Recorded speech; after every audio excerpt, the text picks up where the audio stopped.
এটা এখনো বুঝতে পারি না যে এখনো পর্যন্ত যে যখনই কথা হয় ইসলাম প্রোডাক্ট গ্রহণকারী ব্যক্তিদের তখনই বলিউড কেন জেগে ওঠে, তখনই এদের হিউম্যান রাইটসের কথা কেন মনে পড়ে, মানবাধিকার হরণের কথা কেন মনে পড়ে।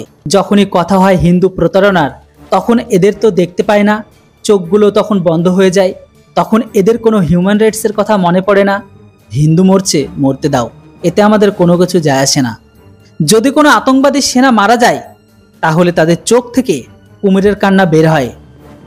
যদি কোনো আতঙ্কবাদী বা জিহাদি মারা যায় তাহলে এদের চোখ থেকে কুমিরের কান্না বের হয়।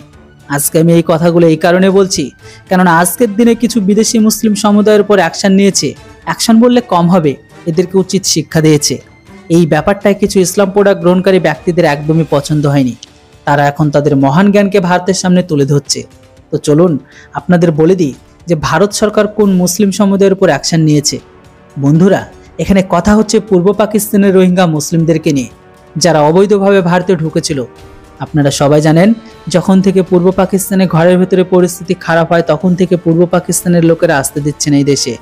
তার উপর আবার ভারতের ভেতরে অবস্থিত রোহিঙ্গা মুসলিমদের বের করার জন্য প্রথম থেকে চেষ্টা হচ্ছে, কিন্তু এরা তো ভারতের ভেতরে ঢোকা বন্ধই করছে না।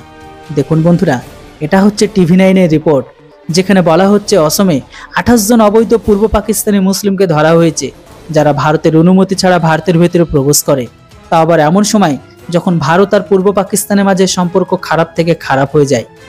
তো এখন এই সমস্ত অবৈধ প্রবাসীদের উপর অ্যাকশন নিয়ে অসম সরকার এদেরকে সোজা ডিটেকশন সেন্টারে পাঠিয়ে দিয়েছে। ডিটেকশন সেন্টার সেই জায়গাকে বলা হয় যেখানে কোনো রকম কাগজপত্র ছাড়া যারা অবৈধভাবে ভারতের ভেতরে ঢুকে তাদেরকে রাখা হয়, যেখানে তাদের উপর ইনকোয়ারিকে করা হয়। যদিও তারা ডিটেকশন সেন্টারে যাওয়া থেকে বারণ করে, তারা কান্নাকাটি শুরু করে, হাঙ্গামা তৈরি করে, কিন্তু অসম সরকার কোনো কথাই শোনেনি। সবাই ধরেছে পুলিশ, সবাইকে ধরেছে পুলিশ, ভ্যানে তুলেছে, তাদেরকে উঠিয়ে নিয়ে গেছে সেখানে। এই ঘটনার পরে ভারতের ভেতরে কিছু ইসলামিক সংগঠন বলিউডের ব্যক্তিরা তারা বয়ানবাজি করতে শুরু করে। সবার প্রথমে টুপি দাড়ি পরা ওবিসি স্যার স্টেটমেন্ট দেয়। ওনার কথা অনুসারে অসম সরকার যে কাউকে তারা তুলে নেয়, যে কাউকে মারে, পুরো প্রক্রিয়াটাই খারাপ। এদেরকে ডিটেকশন ক্যাম্পে রাখা কতটা ঠিক?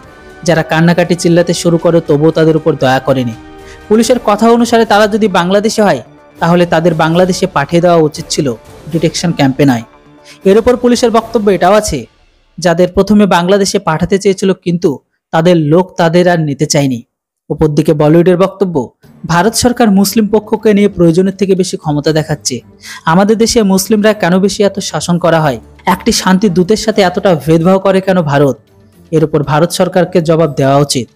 বন্ধুরা, এর উপর বলার মতো তো অনেক কিছু আছে, কিন্তু তার জন্য কোনো মানেই হয় না। কেননা কে কতটা গভীরে আছে সেটা আমার থেকে আপনারা ভালো জানেন। কেননা কারা আতঙ্কবাদী থেকে সমর্থন করে আর কারা শান্তির বাণী বহন করে, যেটা আপনাদের আর নতুন করে বোঝানোর দরকার নেই। তো বন্ধুরা, এখন এটা সোজাসুজি ধরে নিন যে যাদের কাছে ভারতীয় হওয়ার কোনো কাগজপত্র নেই, ট্যুরিস্ট ভিসা নেই, তাদেরকে তো আর প্রকাশ্যে ঘুরতে দেওয়া যায় না, যেখানে রয়েছে সুরক্ষার প্রশ্ন। কিন্তু আমাদের ওবিসি ভাই সাহেব এর ওপর কখনো চর্চাই করে না, কারণ এরা তো তাদের নিজেদের রক্তের লাগে। বন্ধুরা, এবার আপনারা বলুন, পূর্ব পাকিস্তান লোকেদের সাথে ভারত সরকার যেটা করেছে সেটা ঠিক না ভুল? এরপর অবশ্যই আপনাদের মতামত কমেন্ট বক্সে লিখে জানান। Thanks for watching. জয় হিন্দ, বন্দে মাতরম।